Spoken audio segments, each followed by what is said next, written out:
Olá pessoal, tudo bom? Vamos falar aqui hoje sobre essa treta envolvendo orçamento impositivo, veto 52, Bolsonaro dizendo que perdeu qualquer controle sobre o orçamento porque tomou um golpe parlamentar. Eu vou fazer vocês entenderem, vou tentar ser bem didático para que vocês entendam o problema, para que vocês entendam as deficiências da articulação política do governo e porque o governo quer que você, por vezes, trabalhe por ele. Obviamente você trabalhar sem receber nada por isso, né? Eu vou explicar pra vocês, espero que vocês façam o seu julgamento, vou trazer aqui a opinião de outras pessoas também, e aí vocês vão entender o tamanho da crise e o porquê que nós não precisávamos estar aqui nesse momento, passando por isso, ok? Então roda a vinheta.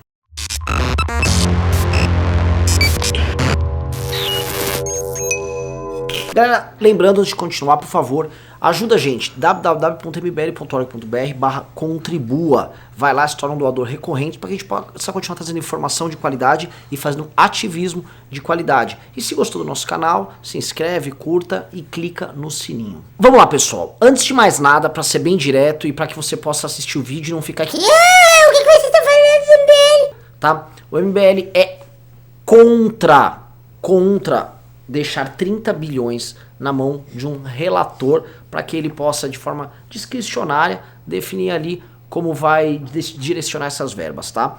Posto isso, né, e dizendo, nós somos a favor da manutenção do veto do Bolsonaro, isso aí vai ser debatido no Congresso, nós vamos explicar por que o próprio Bolsonaro e a própria noção de política dele levou ele a essa crise. Isso começa lá no começo do mandato dele, em 2019, quando é levada uma PEC que impõe o orçamento impositivo, né, fazendo que o governo tenha que pagar, incluindo o orçamento, pagar as emendas dos próprios deputados federais e senadores. E essa PEC do orçamento impositivo, que tem algum sentido, né, ela não é uma PEC ruim, ela foi apoiada por ninguém menos do que o próprio Eduardo Bolsonaro. Tá? Ela foi apoiada pelo governo e apoiada pelo Eduardo Bolsonaro à época. E agora eu vou mostrar o vídeo do Eduardo Bolsonaro falando para vocês entenderem. Presidente, como vários parlamentares falaram, só queria deixar aqui a nossa posição favorável à PEC, parabenizar a Vossa Excelência pela presidência, que realmente é uma pauta que quando o Jair Bolsonaro era deputado federal, ele e eu somos favoráveis, que vai trazer independência para esse plenário, independência para os colegas deputados federais. Então, de maneira nenhuma se trata de uma reforma do governo, trata-se sim de uma relação harmônica entre os poderes. Então, parabéns, e o PSL vai votar a favor da matéria. Pois bem, através da PEC do orçamento impositivo, veio aí um outro projeto que chama PLN 51. Esse PLN 51, ele impunha, ainda que com um limite, a ideia de que o relator e as comissões que tratavam de orçamento poderiam também ter suas emendas, né? São detalhes ali da vida parlamentar, mas basicamente o relator do orçamento e essas comissões, e os presidentes das comissões e a turma que participava, teriam também seu quinhão de emendas. Tá? Isso foi levado a plenário e isto foi alterado. Havia uma emenda lá que acabava com o limite, ou seja, esse relator não teria um limite estabelecido para que ele possa mandar emendas para a região dele ou distribuir com os deputados que participaram com ele do orçamento. Não, isso aí ficaria aberto, essa emenda foi colocada e veja só o que aconteceu.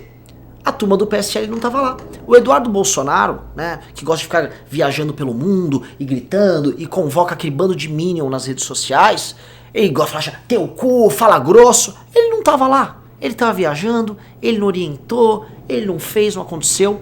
O próprio PSL não sabia o que estava fazendo, mas preocupado em imitar, em lacrar, em pegar auxílio moradia, né? Essa turma ficou lá cuidando das suas maluquices e deixou de lado uma coisa óbvia e fundamental que iria dar problema depois, né? E o que aconteceu? Deu problema. E não sou eu falando isso. Preste atenção na própria Janaína Pascoal falando desse problema. Está acontecendo algo muito estranho, né? Algo muito estranho. E eu vou expor aqui os fatos para que cada um pense por si. Vários deputados federais estão convocando manifestações nas suas redes sociais, muitos, inclusive, são meus amigos, estão convocando manifestações para o dia 15 de março.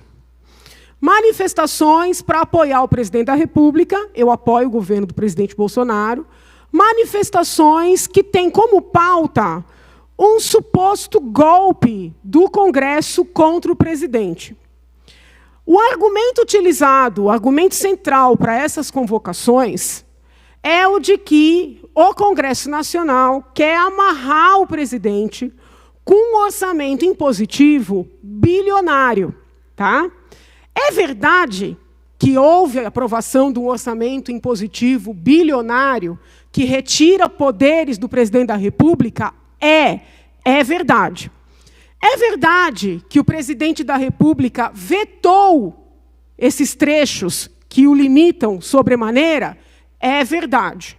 É verdade que semana que vem, pelo que está no noticiário, terça-feira, haverá uma votação para deliberar sobre a derrubada ou manutenção do veto do presidente? É verdade.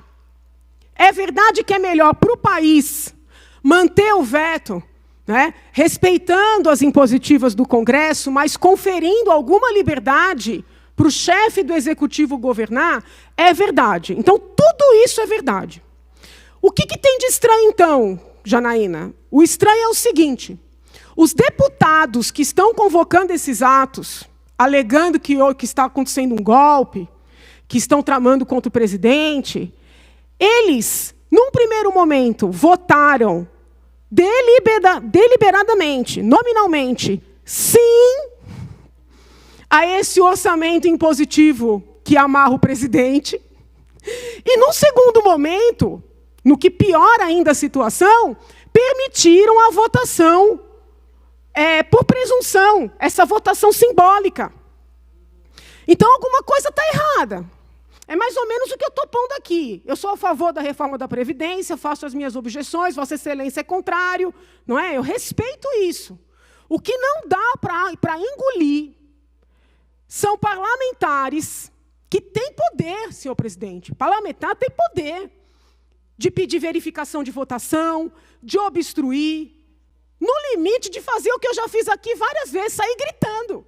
Como é que vai ser simulado, vai ser presumido e eu não vou me manifestar? Aliás, nós somos eleitos para isso. Então, o que não está descendo na minha garganta é que os mesmos parlamentares que estão aí nas redes, entendeu? Chamando o povo, pedindo para fazer vaquinha, para armar bonecão na frente do Congresso, para alugar caminhão, são os parlamentares eleitos que poderiam, no exercício digno, legítimo do seu mandato, terem votado contra esse orçamento impositivo absurdo que foi aprovado, e eles votaram a favor, e numa segunda votação, ficaram ali, vendo o presidente do Senado, porque foi uma situação de Congresso Nacional, não de Câmara, ficaram ali, vendo o presidente do Senado fazer uma votação simbólica. Então, o que nós temos aí? Nós temos um governo que não faz a lição de casa, um governo que trata esse tipo de matéria orçamentária, matéria que define a própria liberdade de ação dele como uma brincadeira, tá? Essa turma que gosta de falar que nós estamos defendendo o Brasil, sou patriota, só quer saber de viajar, né? Vou no CIPEC nos Estados Unidos e não faz o próprio trabalho.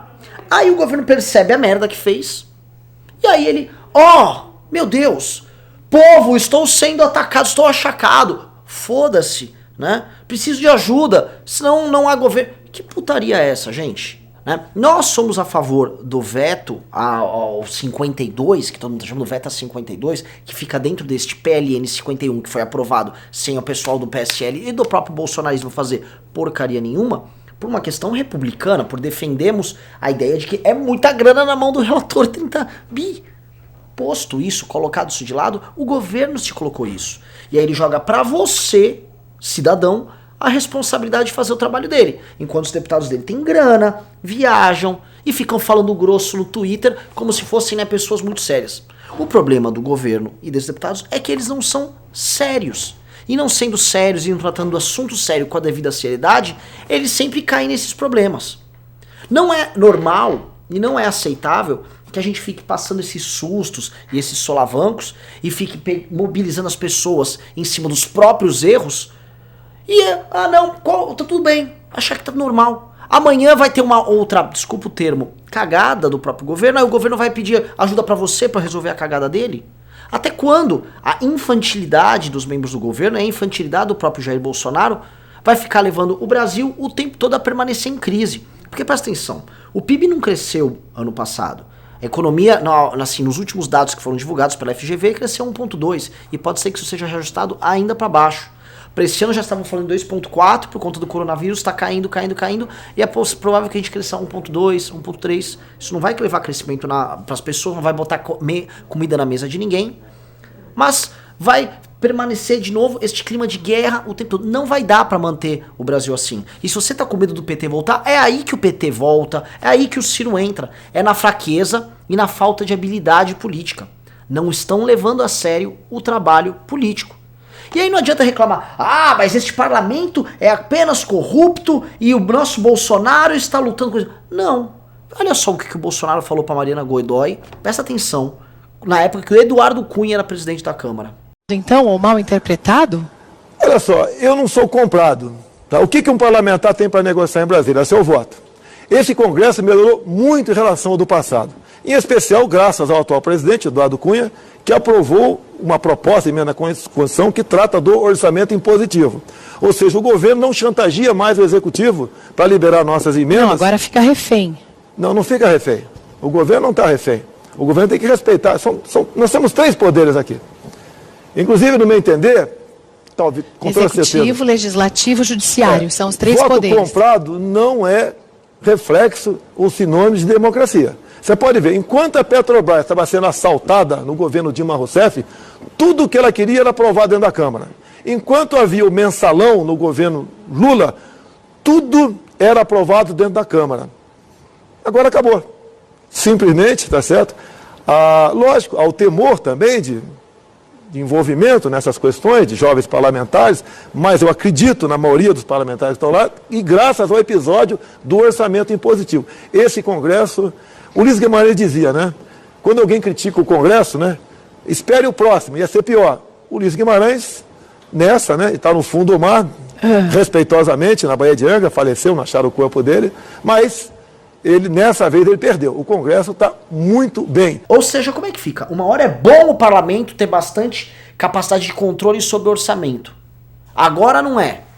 Especialmente agora depois de fez a cagada, né? O governo apoia o orçamento impositivo e apoia o empoderamento do Congresso, com o Bolsonaro lá.